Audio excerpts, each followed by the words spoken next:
మనం ఇప్పుడు త్రిపురాంతకేశ్వర స్వామి దేవాలయం మీద గుండా వెళ్తున్నాం. ముందుగా బాలా త్రిపుర సుందరి దర్శనం చేసుకుందాం.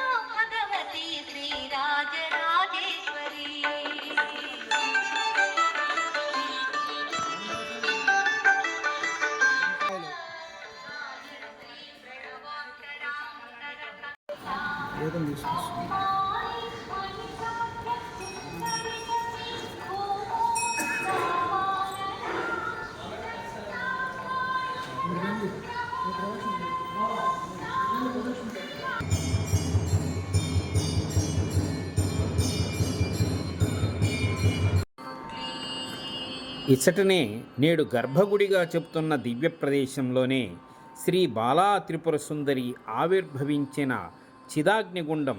వాస్తవానికి ఇది కదంబవనంలో ఉన్న చెరువులో ఒక బావిగా చెప్తారు. అందుకే దిగువన తల్లి 9 మెట్లు దిగిన తర్వాతే కనిపిస్తూ ఉంటుంది.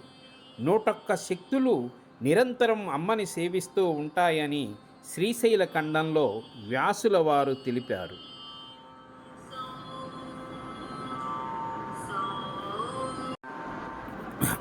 అమ్మవారి ఎదురుగా శ్రీచక్ర మండపం దాటుకొని బయటకు రాగానే ఆలయ ఆవరణలో చతుషష్ఠి యోగిని మూర్తులు దర్శనమిస్తారు.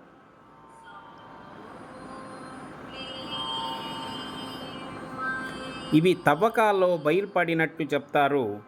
ఆ తర్వాత అమ్మవారి సర్వసైన్యక్షురాలుగా పిలువబడే ప్రచండ చండిక శ్రీ చిన్మస్తాదేవి పూజలు అందుకుంటుంది.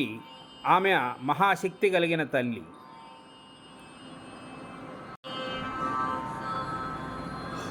ఈ కదంబ వృక్షంకు ప్రదక్షిణాలు నిర్వహించే భక్తులు ఆ వృక్షం కింద కూర్చొని అంతర్ముఖులై ఆ తల్లిని సమంత్రకంగా ఉపాసించిన వానికి సకల సిద్ధులు చేకూరుతాయని శ్రీశైల ఖండమునందు ఉన్నది.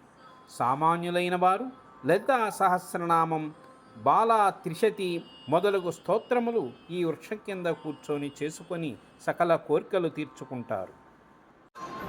ఆ ఎదురుగా కనిపిస్తున్నటువంటి కుమారగిరిపై కొలువైనటువంటి త్రిపురాంతకేశ్వరుణ్ణి ఇప్పుడు మనం దర్శనం చేసుకుందాం. ఇక్కడ నుంచి అక్కడ ఆ స్వామిని దర్శించుకోవడానికి వెళ్దాం.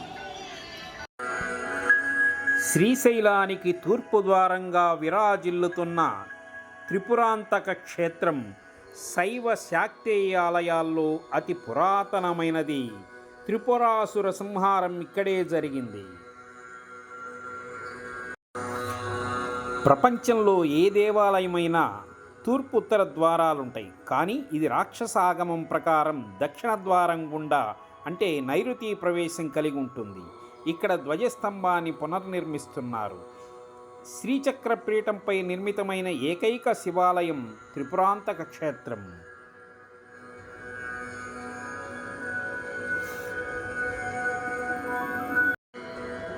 ప్రపంచంలో ఏ శివాలయానికి వెళ్ళినా కూడా ఓం త్రయంబకాయ త్రిపురాంతకాయ త్రికాగ్నికాలాయ కాలాగ్ని రుద్రాయ అంటూ రుద్రం వల్లివేయవలసినదే. ఈ స్వామికి ఊర్ధ భాగాన ఒక అంగుళం లోతు గల గుంట ఉంటుంది. ఆ గుంటలో గంగ ఎల్లవేళలా ఊరుచూ ఉండటం విశేషంగా చెబుతారు.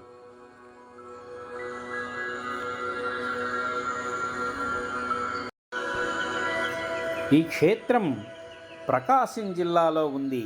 మార్కాపురానికి 40 కిలోమీటర్లు, ఒంగోలుకి 93 కిలోమీటర్లు, వినుకొండకు 35 కిలోమీటర్లు.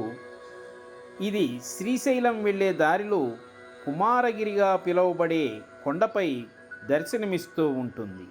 గుడి వెనక భాగంలో చామరకర్ణ రససిద్ధి వినాయకుడు 5 అడుగుల ఎత్తున దర్శనమిస్తాడు. రాక్షస తుల్యులకు వారిచే భిన్నం కాబడి పడమటి గోడకి నిలబెట్టబడి ఉంటుంది. ఇక్కడే శివపార్వతుల కళ్యాణం శివరాత్రి రోజు ఎంతో వైభవంగా జరుగుతుంది. ఆ వెనక అపరాధీశ్వర స్వామివారు ఉన్నారు. ఆ ప్రక్కనే చీకట మిద్దెగా పిలువబడే ఒక గుహ ఉంది. అందులో గుండా వెళ్తే కాశీ, శ్రీశైలం మొదలగు దివ్యక్షేత్రాలకు రహస్య మార్గమై సిద్ధులు, ఋషులు మొదలైన దివ్య పురుషులకు త్రిపురాంతకమునకు వచ్చు మార్గంగా చెబుతారు. అయితే అదిప్పుడు మూసివేయబడి ఉన్నది. చివరిగా ఆలయ వాయువ్య దిశలో హనుమంతునిచే ప్రతిష్ఠ చేయబడిన మారుతీలింగం ఉంది. దానిని పూజించిన బలము, యశస్సు, ఆయుష్షు కలుగుతాయని చెబుతూ ఉంటారు. దాని ప్రక్కన కాలభైరవుడు ఉంటాడు. అందరూ ఒకసారి అయినా సరే ఈ క్షేత్రాన్ని దర్శించి చరితార్థులు కాగలరు. సర్వే జనాః సుఖినో భవంతు. మీ వేదాంతం వెంకటహరనాథ్.